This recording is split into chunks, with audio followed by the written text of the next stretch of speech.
Selamat malam Bante, selamat malam sama Nela dan teman-teman semua. Nama saya Sofyan Christian. Udah cukup nyaman.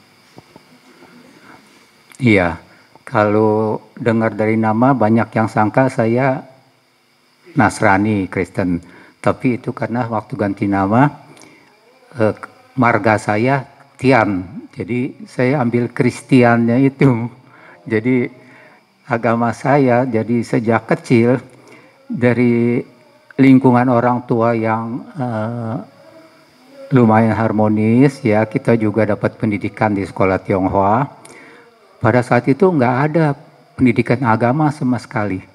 Cuman dari buku pelajaran cuma tahu agama apa-apa, agama Buddha, kitab sucinya Tripitaka, tapi nggak tahu apa.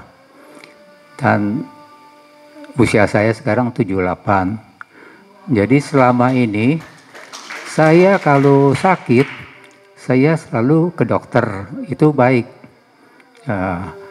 Nah, mulai tahun 60-an, saya banyak kenal teman-teman yang dari Buddha.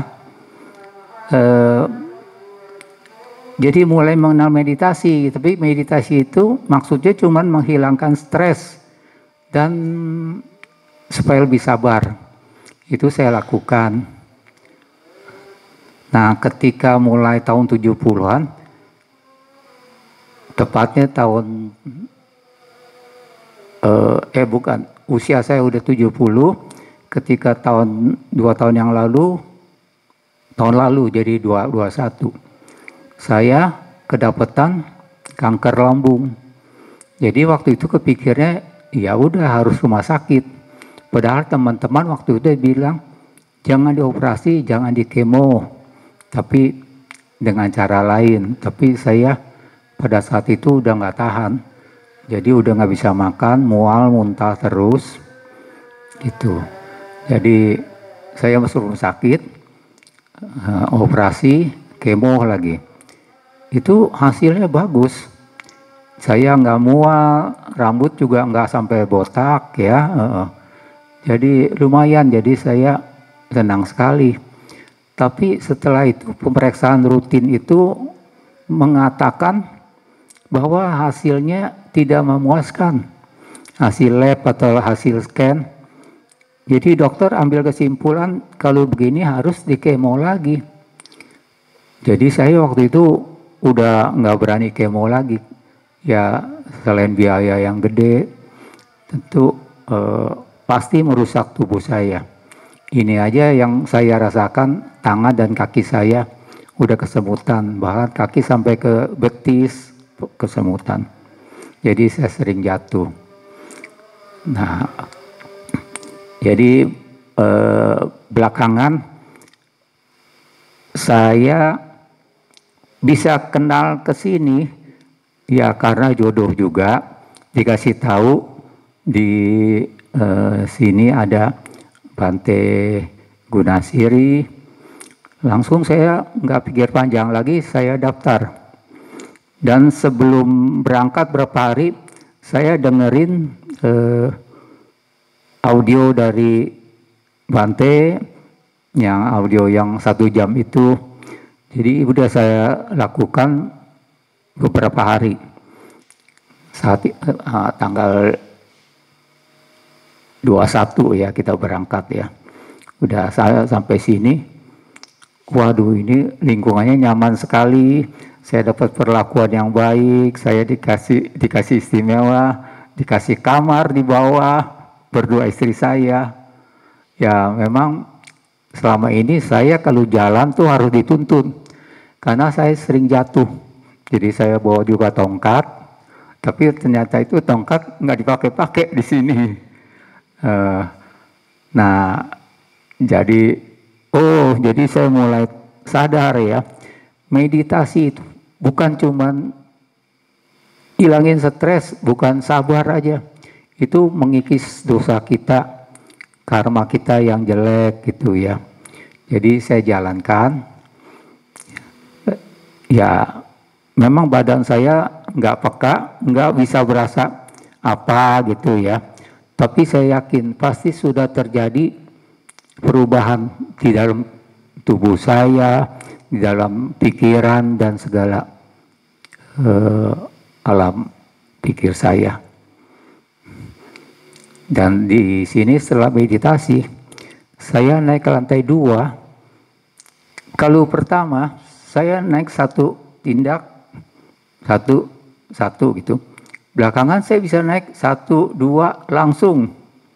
Jadi itu, saya rasa itu manfaatnya yang bisa kelihatan ya. Tapi kalau yang lain-lain yang masih nggak kelihatan juga, saya juga nggak bisa merasakan. Nah, memang tentang 5 sila, itu sila pertama itu sering saya langgar. Jadi bukan makhluk apa, di rumah kalau ada nyamuk, ada lalat, tikus, ada kacwa, itu pasti saya bunuh. Tapi kalau yang 4 sila berikutnya saya bisa. Saya tidak bohong, tidak mencuri, tidak mabuk-mabukan. Itu saya bisa. Nah, nanti coba berusaha saya kembangkan lagi. Mungkin sila yang tidak makan setelah jam 12. Sekarang waktu pertama saya mesti minta sama Nela. Sama Nela bilang boleh dah. Makan ke lantai 2, upper mood aja, saya minum upper mood. Tapi pernah berapa malam saya coba, saya nggak makan apa-apa. Ya ternyata bangun-bangun, pagi masih bisa bangun.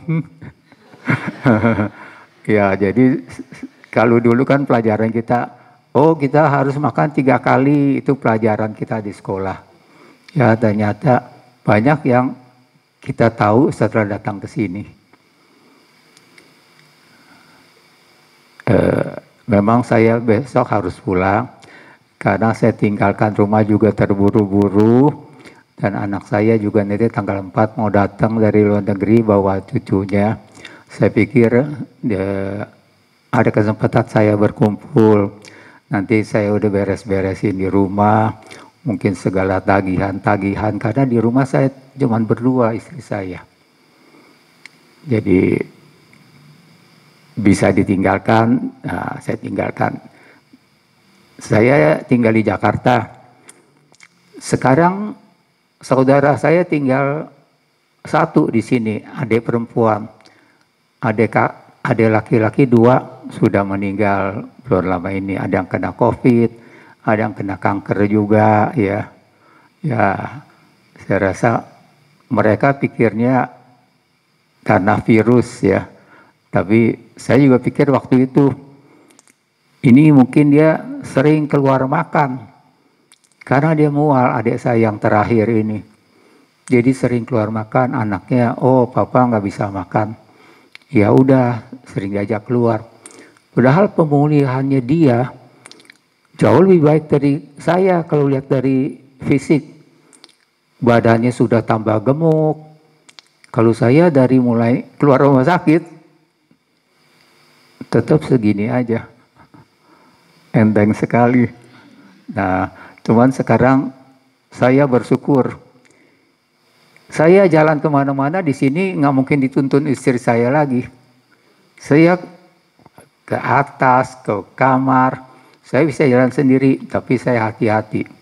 Jangan sampai jatuh, karena jatuh itu nanti masalah yang lain lagi. Itu aja kali yang saya harus kenalkan. Jadi mau panjang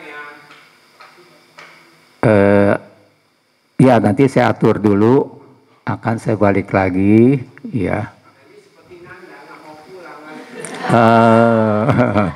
Ya kalau di sana ya pikiran saya masih ada yang nggak bisa tinggalkan.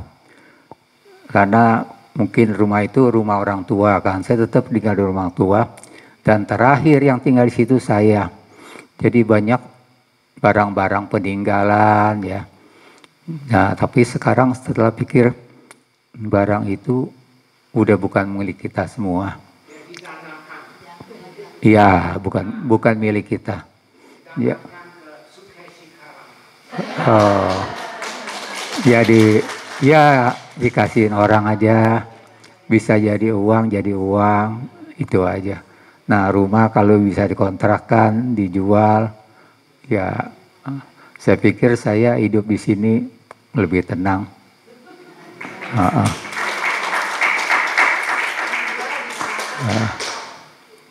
Ya, ya, memang belakangan tanya proses jual itu sangat menguras tenaga karena orang tua nggak ada surat nikah. Waduh, itu urusannya panjang sama notaris. Saya juga nggak ngerti deh. Jadi ya kalau bisa adik saya kalau dia mau tinggalin atau ponakan yang mau tinggalin, saya kasih aja. Karena terakhir waktu saya tutup usaha saya tahun 21, itu toko saya kasihkan kepada karyawan saya yang udah mengabdi 10 tahun. Saya nggak mau kontrakin juga nggak mau jual, kasihkan aja ya. Segala perabot-perabot ya, segala berangkas, udah silakan. Kamu mau jual, kamu mau kontrakan, nggak saya pikirin lagi. Tapi sekarang yang rumah ini, karena di sana banyak kenangan, dan ada satu lagi yang saya masih agak bingung. Selama ini hobi saya baca, mendengar musik. Jadi ya kalau sila-sila ke-8 itu ada yang nggak boleh. Kalau nonton, paling nonton YouTube. Oh, saya senang apa di YouTube? Sedang pariwisata. Karena kita nggak mungkin jalan-jalan ke tempat-tempat yang harus banyak jalan kaki. Jadi saya tiap hari pasti buka YouTube. Oh, jalan-jalan kemana? Ada yang ke Eropa pakai jalan kaki, naik sepeda gitu. Jadi kita tahu pengalaman. Nah, nanti saya pikirkan bagaimana hobi saya itu pelan-pelan. Kalau boleh pelan-pelan ya, saya buang. Iya. Itu aja kali yang saya mau sharing. Mungkin ada lagi pertanyaan, saya bisa jawab. Hah? Oh iya, meditasi. Saya lebih bisa bertahan, berdiri dan berjalan. Itu pernah sampai 2 jam saya bisa. Tapi kalau duduk, saya selalu nungguin bel bunyi nih. Kapan bunyi 1 jam aja. Udah saya nggak, rasanya saya udah memenuhi kewajiban saya, padahal itu jauh tidak cukup. Saya juga datang bersama istri saya, Vivian. Mereka juga,